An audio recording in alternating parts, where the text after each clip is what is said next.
بسم اللہ الرحمن الرحیم۔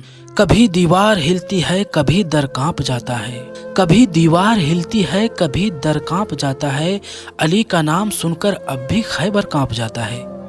پیارے عزیز دوستوں، آج ہم بات کریں گے جنگ خیبر کے بارے میں کہ کس طرح سے حضرت علی نے اپنی بہادری دکھائی تھی۔ کسی نے لکھا ہے کہ خیبر مدینہ منورہ سے 320 کلومیٹر کی دوری پر ہے۔ یہ بڑا زرخیز علاقہ تھا اور یہاں عمدہ کھجوریں بکثرت پیدا ہوتی تھی۔ عرب میں یہودیوں کا سب سے بڑا مرکز خیبر تھا۔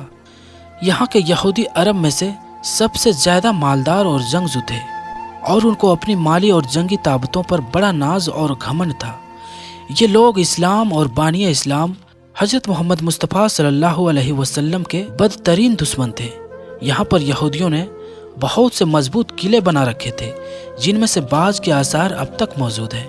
ان میں سے 8 قلعے بہت مشہور ہیں، جن کے نام یہ ہیں: قتیبہ، ناہم، شق، کموش، نزادہ، شاب، بطیخ، سلاشم۔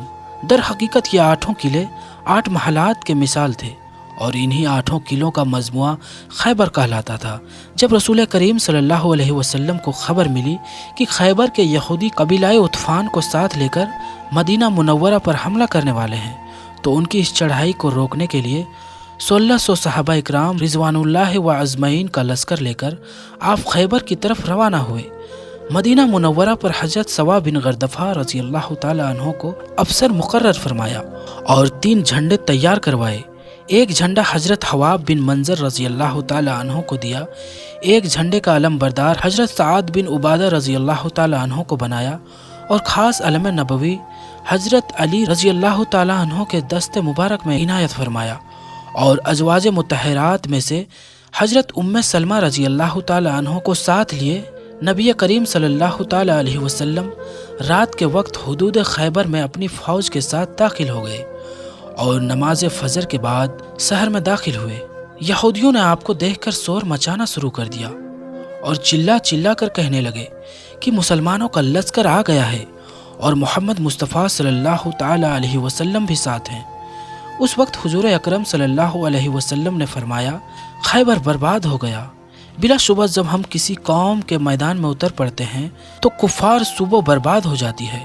یہودیوں نے اپنی عورتوں اور بچوں کو اس قلعے میں پہنچا دیا، اور راشن کا ذخیرہ قلعہ نام میں جمع کر دیا، اور فوجوں کو نتاتا اور قبوس کے قلعے میں اکٹھا کیا۔ ان میں سب سے زیادہ مضبوط اور محفوظ قلعہ قموس تھا، اور مرہب یہودی جو کہ عرب کے 100 پہلوانوں کے برابر مانا جاتا تھا، اسی قلعے کا رئیس تھا۔ سلام بن مسقم یہودی جو کہ بیمار تھا، آ کر وہ بھی قلعہ نتاتا میں فوجی کو لے کر ڈٹا ہوا تھا۔ یہودیوں کے پاس تقریباً 20,000 فوج تھی، جو مختلف قلعوں کی حفاظت کے لیے مورچہ بندی کیے ہوئے تھے۔ سب سے پہلے قلعہ نام پر مارکہ آرائی اور جم کر لڑائی ہوئی۔ حضرت محمود مسلمہ رضی اللہ تعالی عنہ نے بڑی بہادری اور جانثاری کے ساتھ جنگ کی، مگر سخت گرمی اور لو کی تھپڑوں کی وجہ سے ان پر پیاس کا غلبہ ہو گیا، اور قلعہ نام کے دیوار کے نیچے سو گئے۔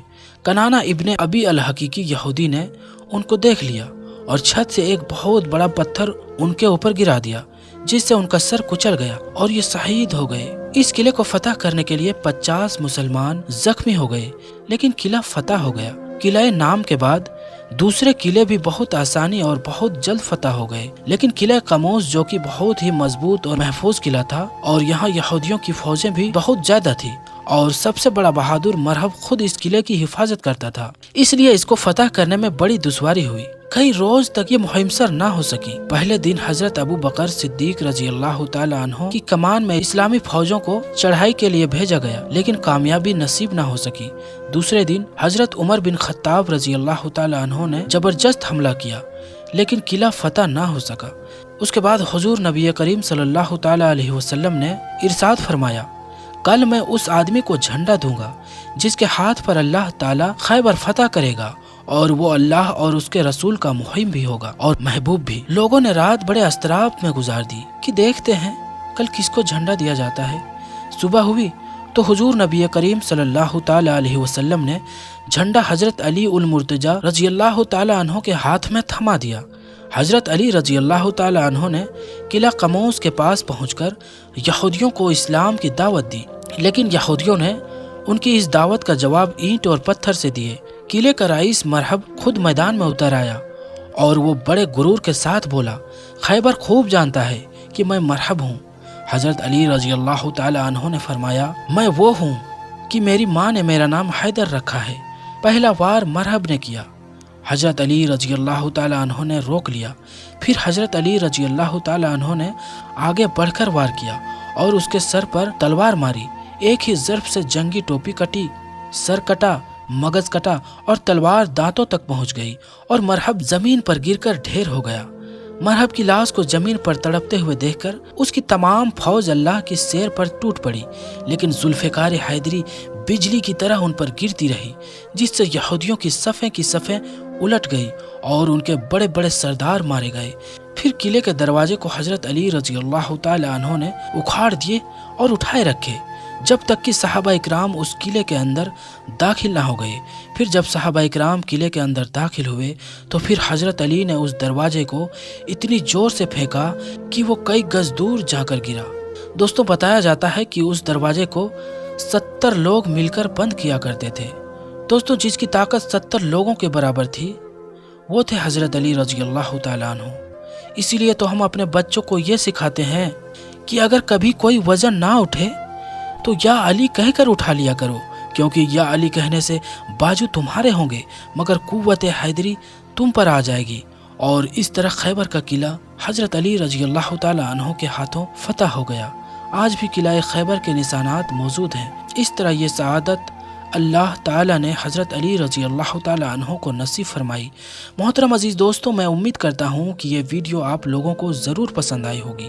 اگر ویڈیو پسند آئی ہو تو ویڈیو کو لائک اور شیئر ضرور کر دیجیے گا، اور ہماری آنے والی ویڈیوز کے لیے ہمارے چینل کو سبسکرائب بھی کر لیجیے گا۔ ساتھ میں موجود گھنٹی بٹن کو بھی ضرور دبا دیجیے گا تاکہ ہماری نئی آنے والی ویڈیو کی نوٹیفیکیشن آپ تک پہنچتی رہے۔ مجھے دیجیے اجازت، تب تک کے لیے آپ اپنا اور اپنوں کا خیال رکھیں۔ السلام علیکم، خدا حافظ۔